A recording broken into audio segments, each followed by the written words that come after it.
أنت ضعيف، فعلامة التكبر، علامة الغرور، علامة التجبر. أنت لا تملك في هذه الحياة شيء أمام عظمة الله جل في علاه. وما نرسل بالآيات إلا تخويفا. فالزلزال آية صغيرة من آيات الله العظيمة. فأول درس وعبرة من هذا الزلزال أن يشعر كل واحد منا بعظمة الله في قلبه. ثم أيها الكرام، الدرس الثاني هو الموت. وما أدراكم ما الموت؟ ألم يكن بمشاعر كل الذين ماتوا وفي خاطر كل الذين ماتوا أنهم كانوا يخططون للغد؟ أما كان واحد منهم يخطط لأن يتزوج، وآخر يخطط للذهاب إلى العمل صباحا، وآخر يخطط لجمع المال والتجارة، وآخر يخطط لزواج ولده أو ابنته. أين ذهب هؤلاء؟ أين مضى هؤلاء؟ أين تلك الأفكار؟ أين تلك التخطيطات للمستقبل؟ في غمضة عين كلها رحلت ورحل أصحابها. هذه حقيقة الدنيا، مهما فكرت لها ومهما خططت لها فإن الموت يأتي فيهدم عليك كل شيء في الحياة. إنه الموت، فالموت يأتي بغتة، يأتي فجأة، والقبر هو صندوق العمل. أيها الكرام، إنه الموت ليس ببعيد عنا. لكل أجل كتاب، أينما تكونوا يدرككم الموت ولو كنتم في بروج مشيدة. فمهما حرص الإنسان سيأتيه الموت، ومهما حافظ الإنسان وهرب سيأتيه الموت. تلك الأم التي ظنت وهي تسكن في الطابق الرابع أن الزلزال سيأتيها، فطلبت من أولادها أن تذهب إلى بناية أخرى وأن تنقل سكنها خوفا من الزلزال، فسكنت في الطابق الأول في بناية أخرى. فلما جاء ذلك الزلزال وقع الزلزال في بنايتها فماتت هي وزوجها. أما الذين كانوا وسكنوا ذلك الطابق الرابع في بناية أخرى نجوا جميعا. قل إن الموت الذي تفرون منه فإنه ملاقيكم. مهما هربت، مهما فررت، سيأتيك، فأنت تهرب من الموت إلى الموت. ذلك الرجل الذي حضرت عزاؤه ذهب لزيارة أخيه في تلك الولاية التي حصلت فيها الزلزال، أو الذي حصل فيها الزلزال. ذهب لزيارة لليلة واحدة على أن يعود إلى إسطنبول، فصار الزلزال ووقع، فمات هو ونجا أخوه. فذهب إلى حتفه، ذهب إلى الموت. لكل أجل كتاب. هذه الدروس وهذه العبر إياك أن تمر عليك مرور الكرام. أيها الناس، حاسبوا أنفسكم قبل أن تحاسبوا، وزنوا أعمالكم قبل أن توزن عليكم. الموت سيأتي لا محالة.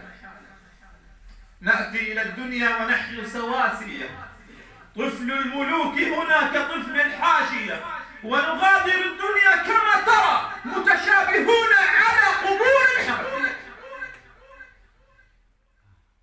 أما الدرس الثالث من هذا الزلزال هو أن نشعر برحمة الله سبحانه وتعالى. والقصص في ذلك تطول وتطول، ولعل آخرها ليلة الأمس حينما خرج ذلك الطفل الذي لا يتجاوز عمره 10 سنوات، بعدما جلس تحت الأنقاض أكثر من 200 ساعة وخرج حيا. من الذي رحمه تحت الأنقاض؟ إنه الله.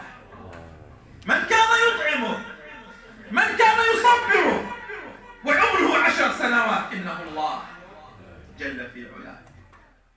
رحمة الله التي وسعت كل شيء، فمهما كنت في هم وفي غم سيأتيك فرج الله، ستأتيك رحمة الله، سيفتح الله لك بابا كنت تحسبه من شدة اليأس لا يفتح بمفتاح، ضاقت فلما استحكمت حلقاتها فرجت، وكنت أظنها لا تفرج فرجت.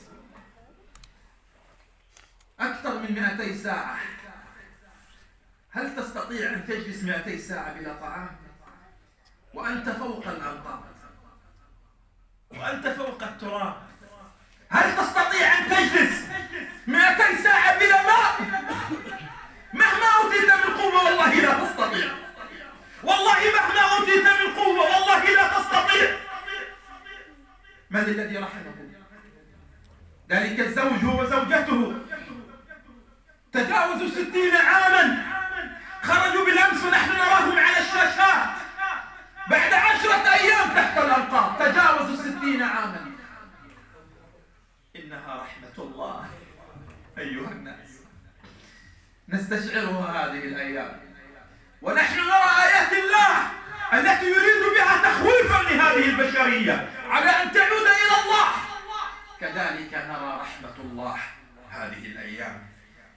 فالرجوع أيها الكرام، حينما وقعت زلزلة في عهد عمر بن الخطاب رضي الله عنه، وقف أمام الناس وخاطبهم، قال: ذلك بما أحدثتم، والله الذي لا إله إلا هو لئن عادت لا أجلسن بين أظهركم. والله لئن عادت لا أجلسن بين أظهركم. وفي عهد عمر بن عبد العزيز لما وقعت الزلزلة قال: إن الله يستعتبكم، إن الله يستعتبكم. فيا أيها الكرام، الرجوع إلى الله. والله إن هذه الزلزلة هي زلزلة الدنيا، هي لا شيء من زلزلة الآخرة. والله إنها لا شيء. إذا زلزلت الأرض زلزالها وأخرجت الأرض أثقالها وقال الإنسان ما لها يومئذ تحدث أخبارها بأن ربك أوحى.